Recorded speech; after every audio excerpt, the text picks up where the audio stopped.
Okay, I think we can all get started. Hello, everyone. I'm very happy to welcome Dr. Sida Wang today. So Sida is a research scientist at Meta Fair, and his work spans both the development of code LLM systems and some of the most visible evaluation efforts in the space, including Crook's eval live code bench and SwiRL. He received his PhD from Stanford, where he was advised by Chris Manning and Percy Liang, and earlier worked with Jeffrey Hinton on capsules. So his talk today is something that I think many of us feel in practice. As the evaluation become more agentic and complex, they also become smaller and noisier, and it becomes harder to know when observed gain is real. So I'm very much looking forward to hear his perspective on how to measure and reason about that rigorously. So please join me in welcoming Sta, and Sta, the floor is yours. All right. Yeah, thank you, Min, for the introduction, and thank you for having me. Um, yeah, this is one of my favorite topics lately, measuring all the noises of agentic LLM evals. Um, so it's based on a recent paper, but with the data contribution from a bunch of great collaborators. Um, Okay, so yeah, but a quick intro is I've been working on the code LM and the evaluation space for a few years now. Some could even trace earlier, but when we work on method, it's focused on the improvement. When you think about benchmarks, it's all about quality control, whether it's relevant, problem selection, right? But how noisy it is often just an afterthought. So this will actually be mostly about a deep dive into the noise level based on these works. But for motivation, there's many, I think, important high level motivations. So evaluation has always been a central part of machine learning. We can look back to the start of the deep learning revolution, which I guess I witnessed. So in 2012, if you do 10% better on something like ImageNet, or no, the actual case is ImageNet, but in retrospect, MNIST basically showed what went on as well. And deep learning really took off. I think a necessary condition for that was you get a 10% improvement, and there was no doubt whether that result was statistically significant. And a question is, do we similarly trust the current LM evaluations?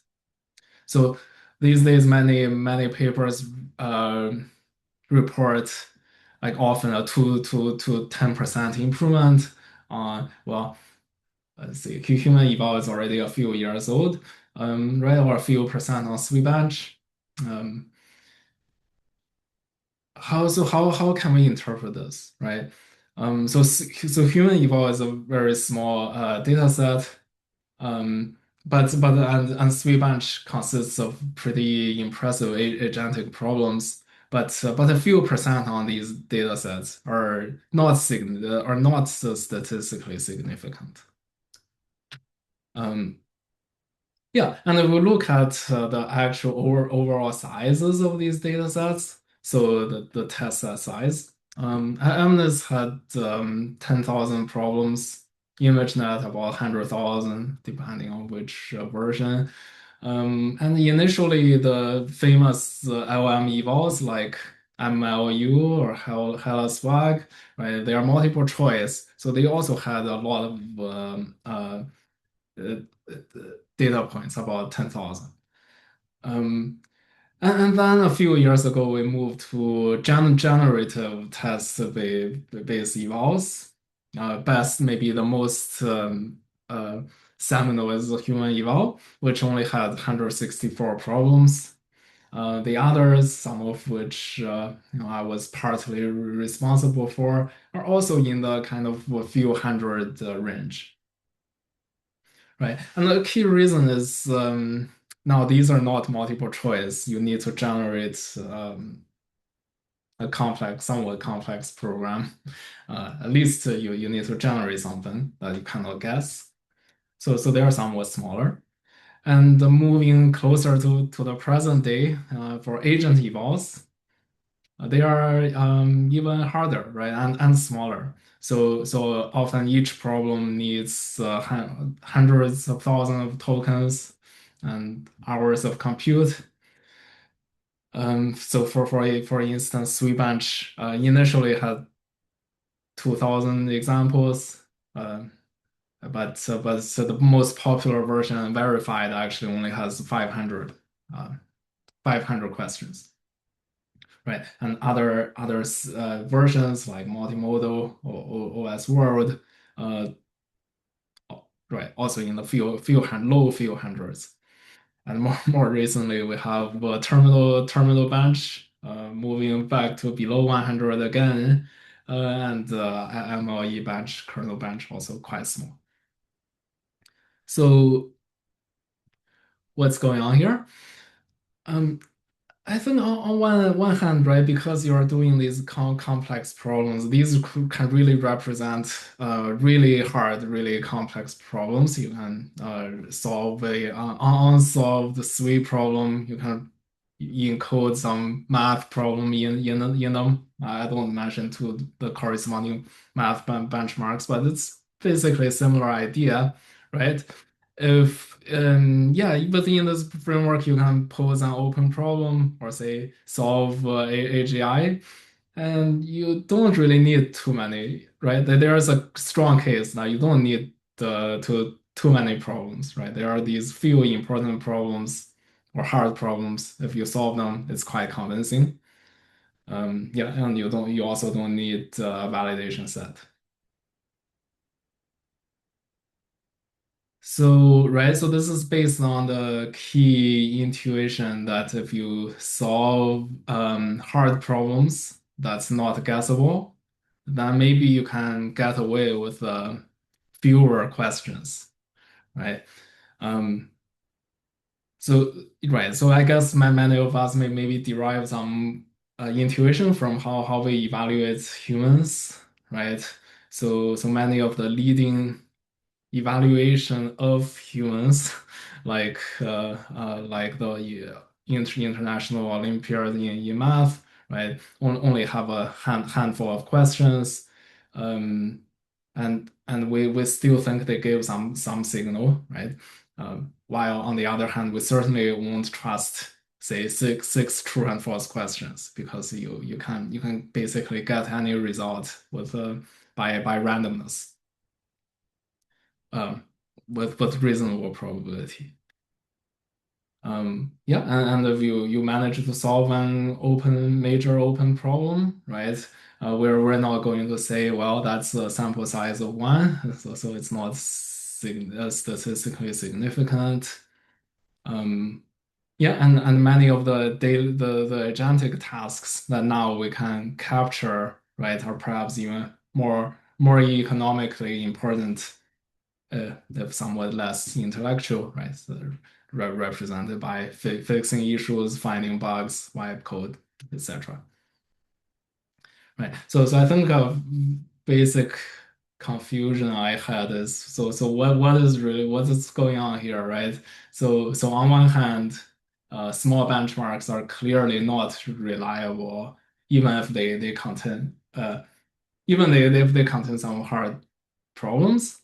And on the other hand, sometimes solving a single hard problems could be very interesting and significant and informative already. Um, yeah, well, I guess maybe I can give the audience a bit of time to think about which they think is the case. Um, yeah, it's definitely somewhat situational dependent.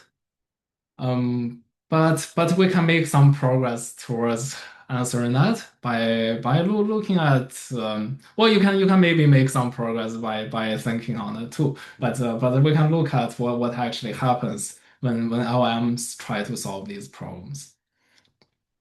So yeah, so this is one of the math data sets, math 500.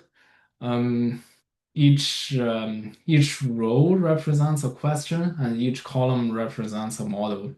And the color here represents how often does this model solve that question correctly. And because this is a relatively small and fast data set, we were able to draw 1,000 samples per problem to really kind of estimate the probabilities pretty accurately. So as you see, if we sort this immediately, we see that actually, right, like if you have LMs with close together performance, then the question breakdown of how they solve these are also quite similar, right? Like there are maybe like a few exceptions you see here and there, but overall, right, like there's easy problems to hard problems, good LMs to hard to bad LMs, and once you fix on the overall performance, you can basically predict what it does for each question. So that's a clue. Yeah, and this doesn't just happen on that benchmark, right? So for other benchmarks, like SweetBench, which we cannot draw too many samples, but you can see, but there are actually more models. So which partly make up for the lack of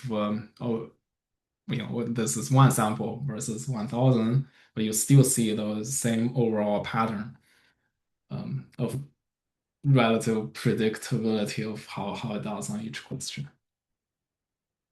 Um, but on the other hand, especially if you don't draw the 1,000 samples, there's a lot of inconsistency, right? So each time you draw from the LM, you get a different answer. And this one I just pick random benchmarks, but they hold fairly consistently. Right, so on human eval, sometimes the worst models happen to succeed on a hard problem, right? And the best model can fail on a easy problem. Um, so so yeah, so one I guess one takeaway is even though right like you can these problems could be hard and not guessable, but for LMs they do still look like um is for each sample of LM they kind of still look like guesses, right? And for the question, can we make up for the low statistical power with hard questions, right? So if they are always consistent and don't look like guesses, then sometimes we can, right? But if they still look like these guesses and you have these inconsistencies, then the statistical treatment is still quite good, and we can't really get around that.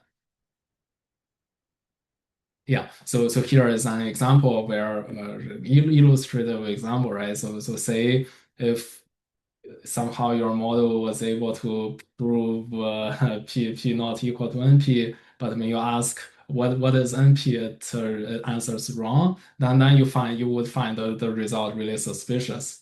Maybe a copied somewhere. So yeah, so that's when you zoom into this, right? We see right even though that we have these hard problems and indeed the bad models does badly on the hard problems, but often they get a non-zero probability of answering hard problems correctly. So for as far as LMs of a certain range is concerned, then many of these hard agentic problems are actually guessable. So I would argue, based on these and for further analysis, that actually we're still in the case where small benchmarks are not reliable, even if they contain some hard generative or agentic problems. And yeah, and if right, we give like this empirical analysis, but I think maybe a simple theoretical explanation is that you can rely on a single hard problem to give you a lot of information if your prior probability of that problem being solved is about zero, and somehow you solved it, right? Then you got a lot of information. But if we already know like these LMs can solve these problems, then we are back to this statistical regime. Um, right. So that's the contrast, right? So if we look at, I think Sweet Bench was a really good example, right? When it came out, people were really reluctant to work on it. Right. And in the paper, you have these 3%, 1% results, just a couple of years ago. And the progress since then is undeniable, right? So we are forced to update our prior, right? So we no longer think that sweep bench problems are not solvable with LMs. So in fact, really, like all sorts of LLMs are solving these problems, right? So now we have updated our prior, and right, so that's the really significant part, which you don't need like a lot of sample to accomplish. Um, but now we are looking at this leaderboard, right? And we're asking, I did some controlled experiment or I have some idea to improve my model or my agent, and my result went from 72% to 76%, right? Now is this significant? Um, no, so this can easily be a statistical fluke, and for most experiments, you then using these small benchmarks is not necessarily what you want. Um, yeah, so for some of the bigger questions of how to you know may make the next yeah, well, I don't have good answers for how to do the next best benchmark or so, but I have some very concrete answers for well, once you're in this regime, right, of just measuring your accuracy, doing controlled experiments, right, really how big are the noises are, what's some particular considerations for LMs, right? And that's based on this paper measuring all the noises of LLM evals. Yeah, so then the rest of the talk will go over the main ideas, in particular defining prediction noise, I think is which is characteristic of LMs. And the fact that now models and evals both have a global identity, so we can actually predict yeah, because I guess because LLMs are kind of similar to each other, right? And it turns out that this is in retrospect, right? After seeing the results, that yeah, we actually have quite predictable noises for many or rather all the LLMs evals that I was able to try out. Okay, so right, and as a result of doing this analysis, we can also reduce the noise level by using a better analysis, which is the more powerful paired analysis. After reducing prediction noise, then we get much better sensitivity on your controlled experiments, which would be recommended. Okay, so now moving to prediction noise. Um, Right, this is based on LMs make very different predictions when you sample from them, right? So one sample can solve an impressive problem correctly, while some other sample is completely off track with very interesting diversity. Right, so this is not shared by humans when you cannot reset the state or most scientific experiments. So you cannot give the same patient right? You cannot assign the same patient to say the control group and the experiment group. But you can do this for LMs, right? And this can be measured directly, right? Well, I think everyone is very intuitively understands this. I think no one ignores the prediction noise, right? And it can be reduced. So most generally by averaging, but also perhaps by lowering the temperature, fixing the seed. Um, and it seems to be a fairly intrinsic property of LLMs where we must sample from them, unlike previous um, probabilistic models. So as a result, I think people tend to then focus on the prediction noise and sometimes treat prediction noise as the only thing that exists. Right. So it definitely exists. So I think right like this first this happens implicitly. I think one very common way to gauge the reliability of your experiment now is through this training curve. So you measure on the same evaluation data set, in this case MBPP, right? And then you measure it throughout your training process, right? So here it's just we don't need to mind which exact method these are. But as you train, right, there's noise. And if these curves are not clearly separated, then you feel, okay, there's maybe too much noise and my results are not too reliable. Whereas if they are clearly separated, then I say, well, okay, so that seems to be reliable. But when we do this, actually, we only measure the prediction noise, right? Which is you ask because we are evaluating on the same fixed data.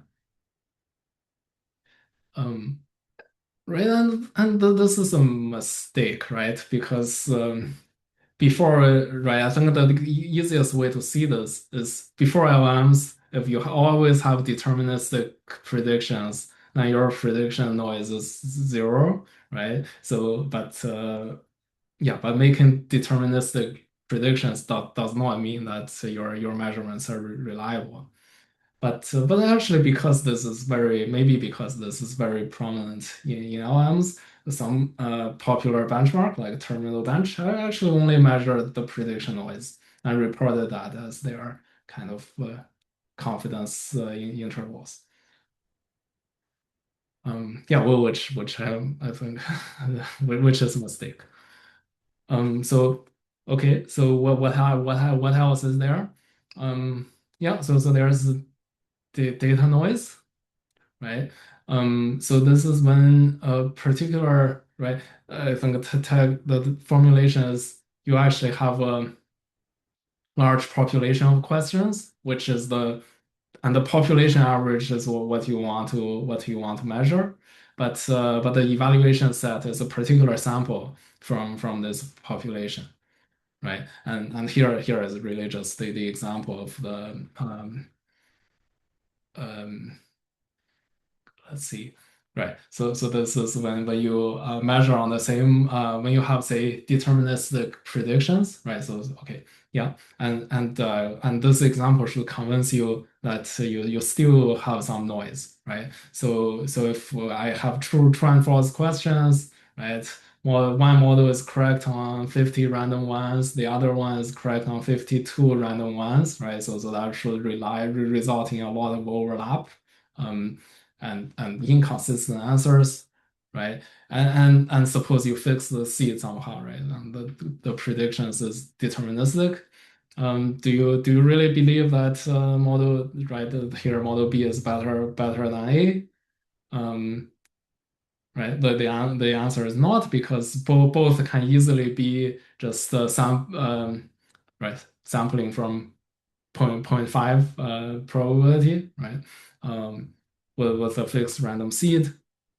So you actually have very low confidence that B is bigger than A, right? But it is a slight bit of evidence.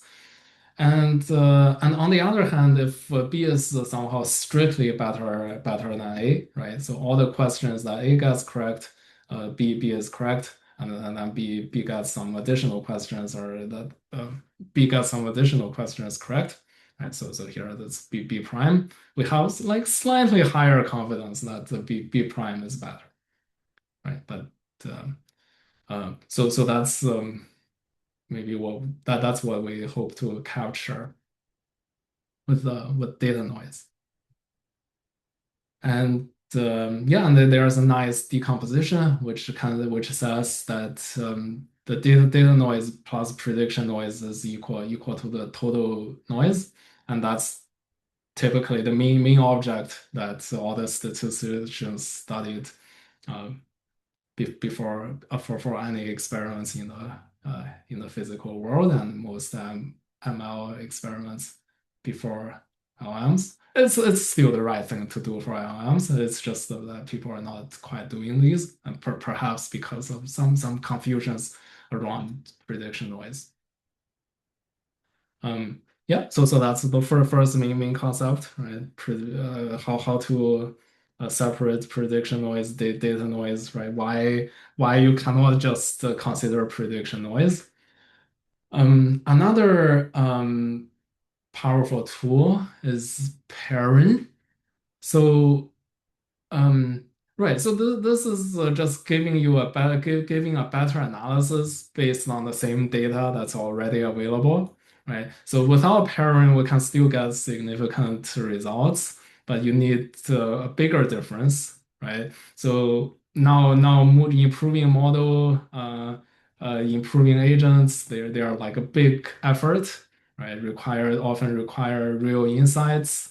But improving this analysis is relatively easy, and I think this work shows you can even do it um, at once and benefit whenever you use this benchmark. You use a benchmark. Okay, and I want to go over maybe the intuition for paired or paired versus unpaired. Um, so right, so here's the example. In Right. So if a student A scored 50% on this year's exam, but student B scored 60% on last year's exam, right? And these exams contain different exact questions, even though they are drawn from the same distribution. Then we suspect, well, they're on different questions, right? So there's so we have less confidence that B is actually better compared to if they did exactly the same questions, right? So the paired case would be that we have the same outcome, but they both did this year's exam on the exact same questions, right? Then the same 10% difference is more indicative, is more significant, right? So then the table illustrates that this is pair data, right? So we have the answers to the same questions from different students or models, right? Whereas unpaired, you just draw from you draw from the same distribution of questions, but you have different questions. And for all LM eval cases, we actually have paired data, although often people don't use it. Um, Right. So for example, here we can show the impact of some of these differences on human eval, which has 164 questions, right? So assuming now model A has 50% accuracy, right? Here we also assume model B has around 50% accuracy, right? And we will calculate this quantity standard error, which is a normalized standard deviation, right? To show that that's the right normalization. Um, and yeah, and I think we you mostly ignore the text but look at the table. Um, so if we do the most basic unpaired analysis, which a lot of I write like so for instance, Llama 3 did and lots of paid MLE bench or did unpaired analysis. Then the standard error is 6%. And to achieve a p-value of 0.05, you need about 12%. Um, Right. So now if so averaging is reducing the prediction error, prediction noise. So if you only reduce the prediction noise, you do somewhat better, right? So now you go from 6% to 4%, but still fairly large if you consider what is needed to get a conventionally statistically significant result. Um, Right. And if we pair but don't reduce prediction noise, we also get 4%. But when we do these together, both do the paired analysis and averaging out the prediction noise, then actually the standard error is much smaller, right? So up to um, right for 2 to 4 times smaller.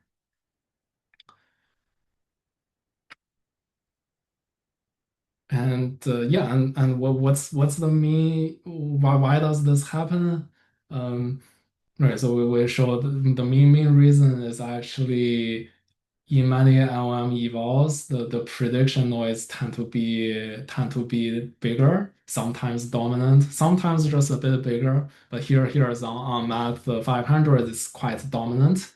Right, so the green curve is the green dots are the prediction noise, and the blue is the total noise, right? So basically, most of the total noise is explained by the prediction noise. So if we were able to drive that prediction noise to zero, we're only left with the data noise, which is the red dots, and that's quite a bit smaller than the total noise.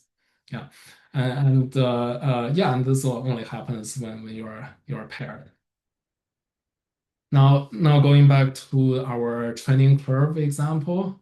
Um, so here are some training curve on three bench verified, right? Comparing method A and method B, right? So the very left-hand side is the raw data, right? They are okay, so they are basically not overlapping, uh, but you see some correlations. Um, so if you carry out a unpaired analysis, right? Here using Bootstrap, to for visualization purposes, you see now a lot of blue curves for model A is actually better than the red curves, right? So this would be a totally not a statistically significant result if we do unpaired. Um, and if we pair now these purple curves are a b minus a, right? So b minus a, that's how you pair.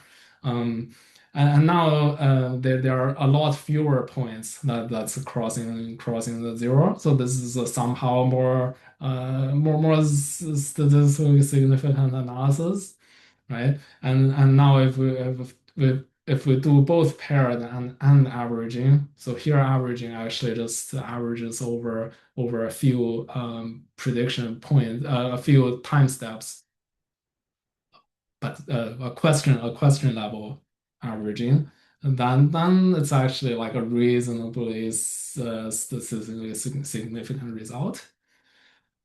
So yeah, so you can get some power for free on the same small data sets if you use this better analysis.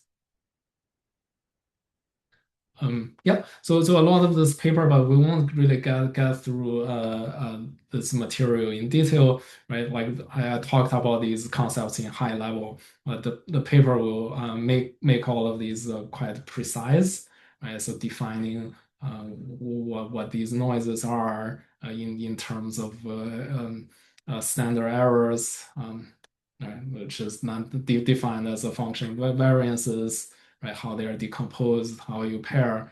But yeah, I think right, we don't do this in detail, but I'll show what it looks like in kind of non-pi notation, right? Which people understand quite well these days, right? So they are actually fairly simple, right? So the basic method just calls you to compute some variances of the question level predictions, right? And the paired only require you to you using the same data, but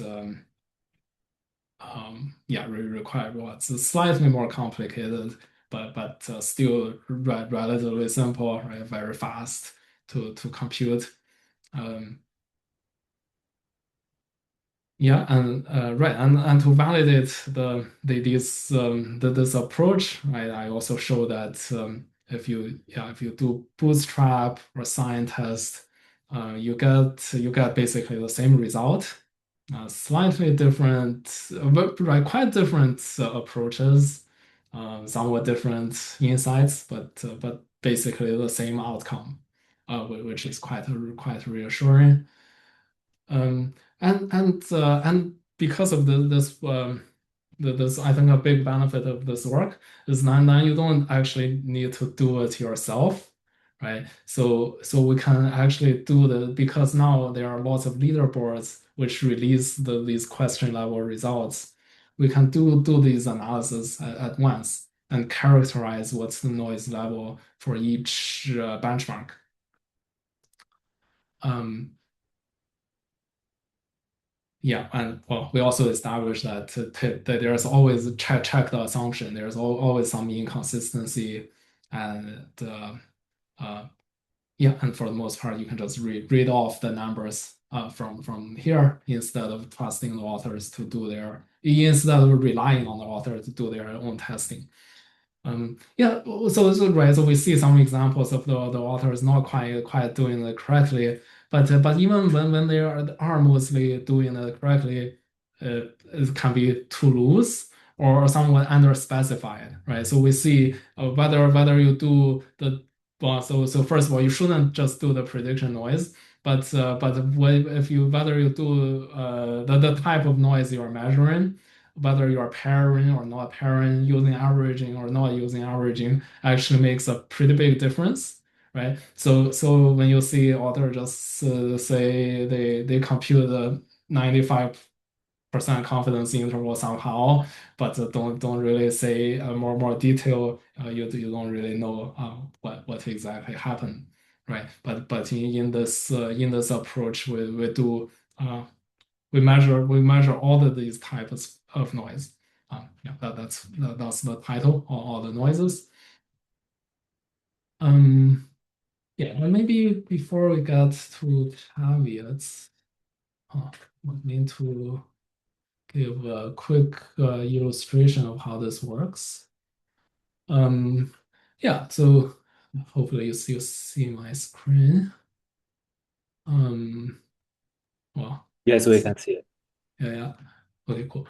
So right, so there's right, so this is what the result looks like. There's a bunch of benchmarks, and say right. So here's what what the data look like. Um, right. So the chart that I showed you. There's uh, oh, yeah, these are also interactive. You can go in and look at right on each question, each model, what exactly is the accuracy, um, and right, and you can click through maybe the most important part is the models section, right?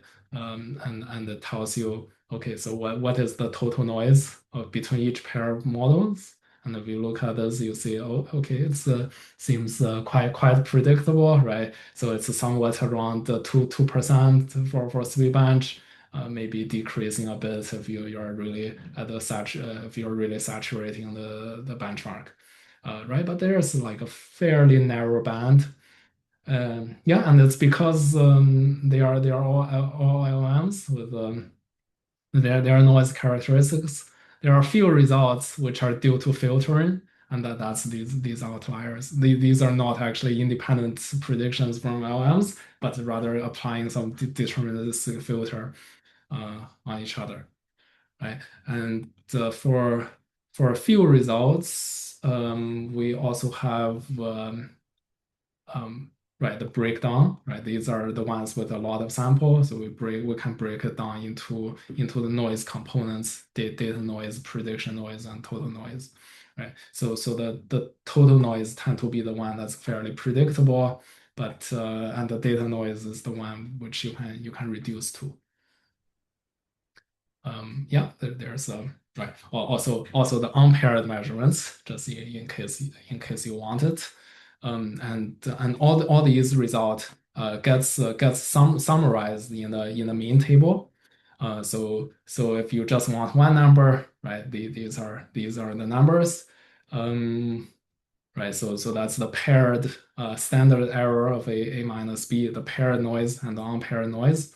So on most data sets, they are on most evals, they are roughly is equal, right? So there's some discrepancies here and there, but to a first approximation for total noise, if you pair them, you get about the same result, well, which still leads to a reduction in the confidence interval because you have to multiply by square root 2 when you don't pair, right? So it's effectively for 40% smaller confidence interval when you pair, and for fewer results where we draw multiple samples, you can also get the um, data noise, which can potentially be much smaller.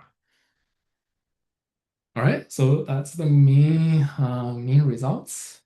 Um, yeah, I provide a little bit of explanation on why, not complete. But I think the main reason is okay, for the most part, the prediction noise explains the total noise, and the the distribution of LLM predictions explains the prediction noise. So that is for most of the question level predictions follow this beta distribution. Again, this is on Math 500 quite closely, right? Which means it's a bimodal soft noisy distribution, right? Um, where like kind of questions tend to be either ones that the LM answers confidently, or right, where it's mostly correct versus in other cases it's not.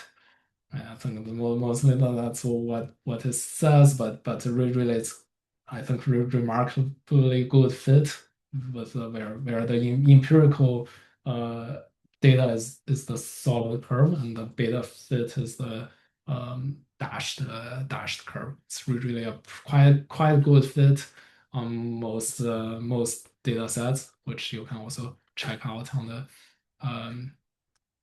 data set by data set breakdown. Oops. Okay. So now back to, I think, let's to conclude. Um, yeah, so we can decouple the analysis from the concrete experiments, right? Providing these universal noise readings, right? Which in increasing accuracy, you can read off the table, the numbers on the table. You can read off the numbers in those figures, or you can still run the code on your own result. But then even then, right, you get the result in the context of other results, which means it's more reliable. Um, and I would recommend that instead of saying every author has to deal with statistical significance, maybe it's better for the benchmark and leadership builder to be more responsible for that. And really, all they have to do is release their full question level evaluations, which a lot of benchmarks already do. Right, so SweetBench, I think, set a very good example. Um, yeah, and finally, you can do your own tests. Okay, so that's the main technical results of this work. Right, really, how do we proceed from here? Um, yeah, I think that the biggest question is actually how do we extract even more information from agent trajectories, right? So all these evals are still just generating one correctness judgments, right?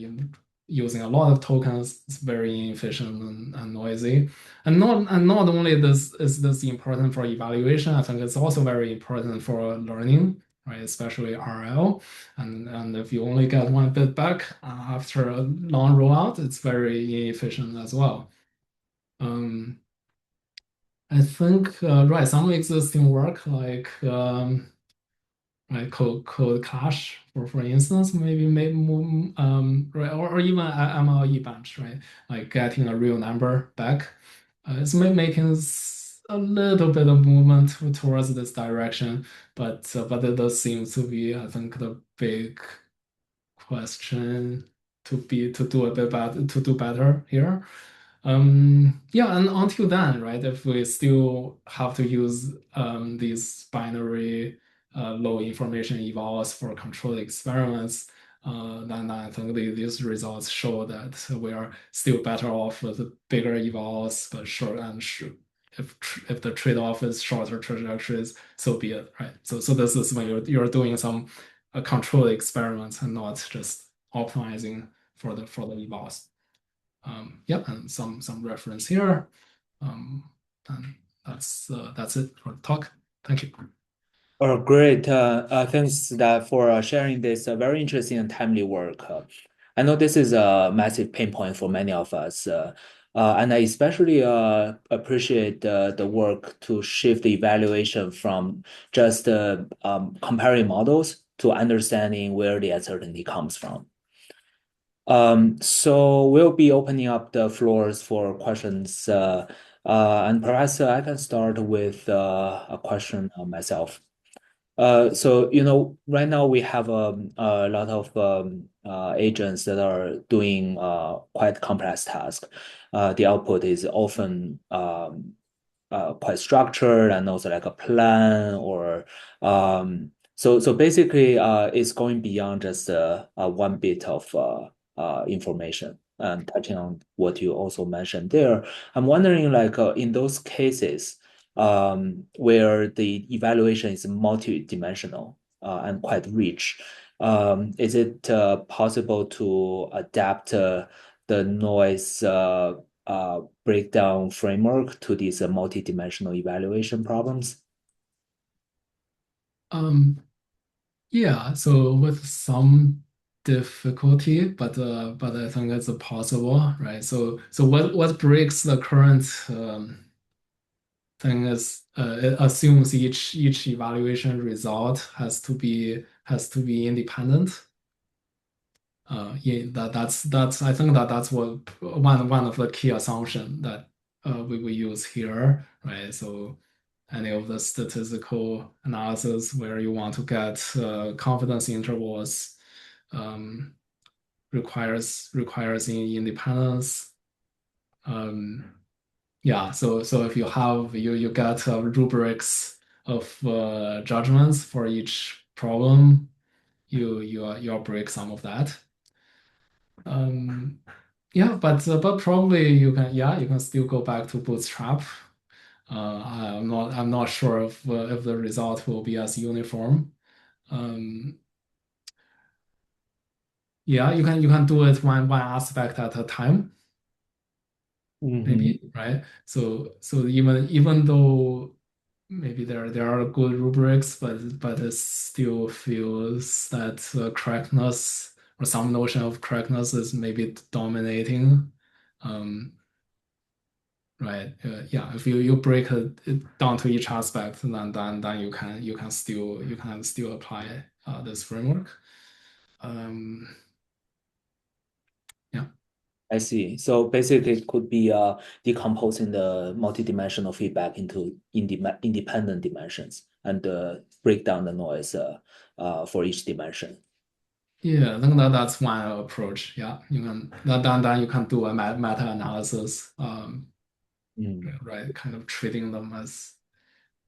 in somewhat yeah, you can treat them conservatively, and that so there are some maybe um yeah, I think that might work. Yeah. Yeah. Thanks for Mm, sharing your mm, thought. mm. So we have a question from the chat from Dev.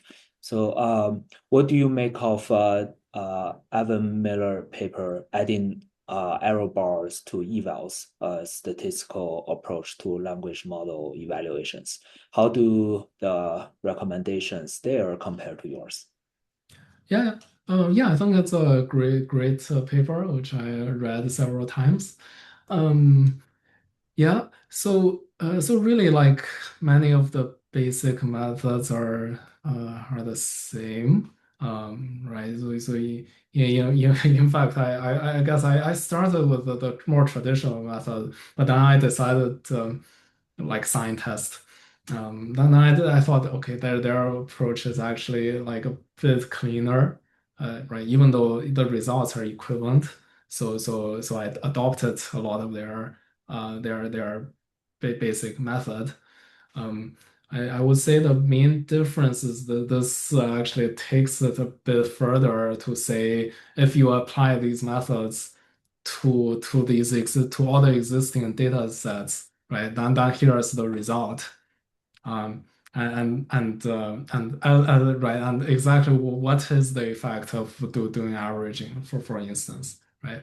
Um, what is the noise level for these concrete benchmarks, right? So there's a bit of a lot, yeah, I would say a lot more scientific induction in this work, whereas the methods are basically the same. I see, cool. Mm. Actually, follow up on this. These statistical tools can really help us to get a better signals of whether a model is better or not. But I'm wondering, is this sufficient enough? Like, to some to what extent do we still need to look at the actual examples to see what is going on? Yeah.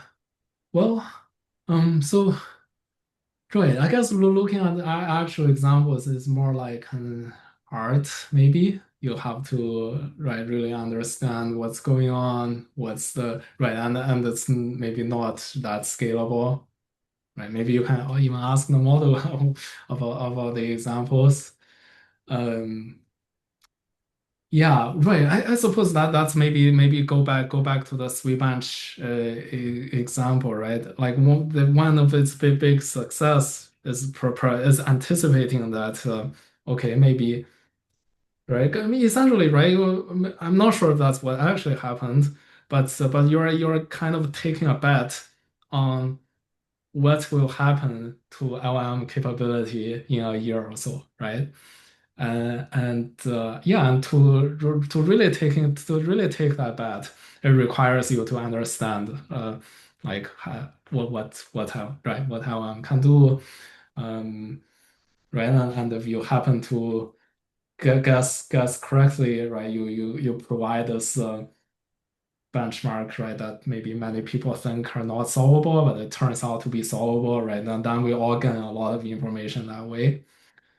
Um, Yeah, but in terms of the day-to-day automatic, right? So okay, so I think that part that kind of work has a lot of value.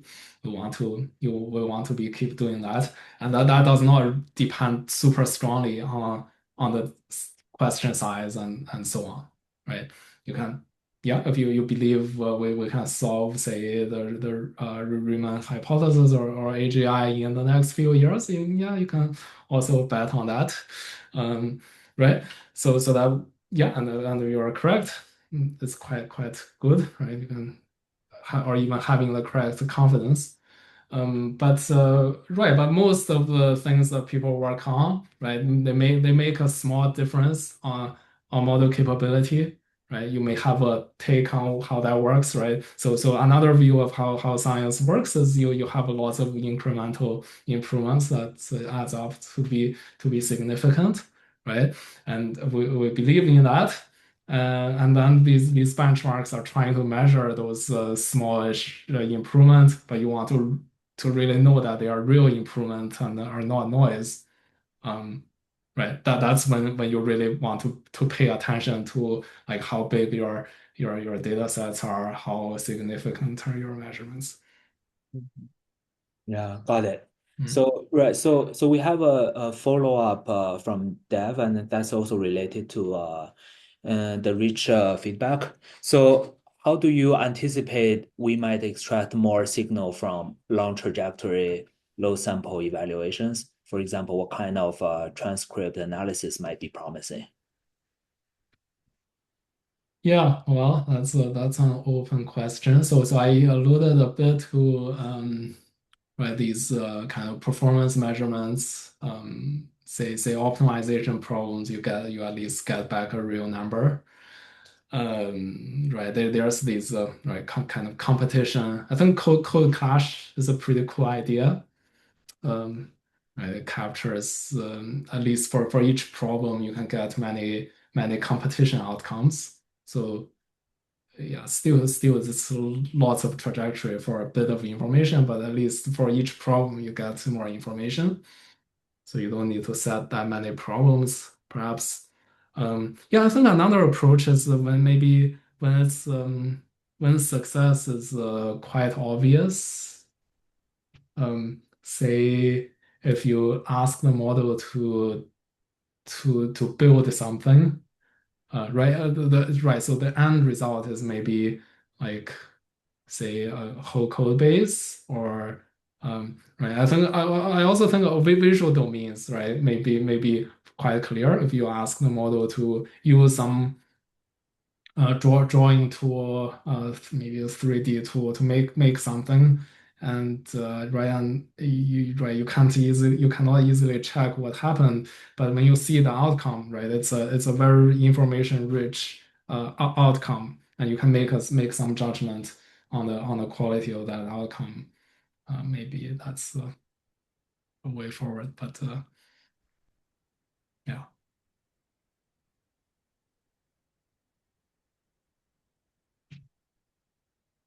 Okay, so yeah, so Dev has a follow-up. What is the role of p-value in this framework?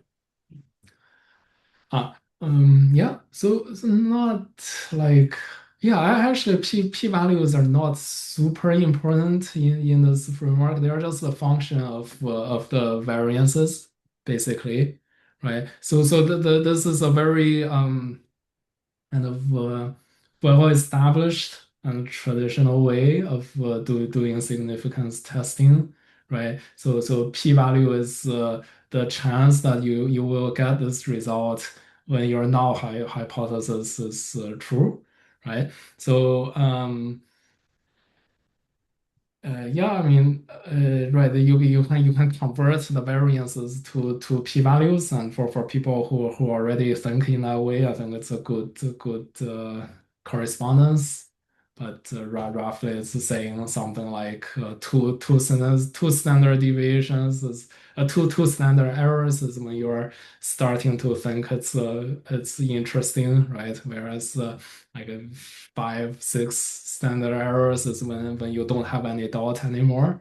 Yeah, so in that sense, it's a useful way, but really, it's all based on this analysis is all based on the variances, and there are very simple formulas converting variances to variance or standard errors to the p-values.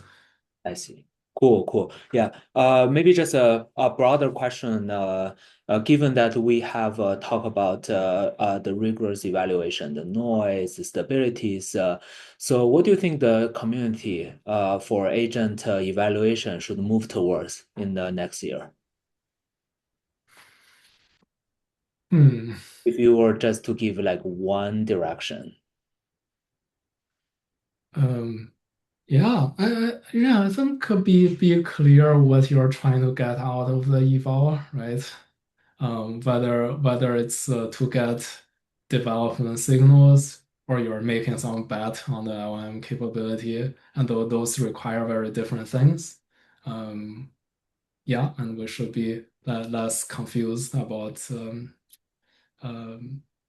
yeah, about what we're trying to do. Yeah, and if there are good ideas for how to get more information from the big trajectory, yeah, that would be great. But I'm not sure exactly what to do there.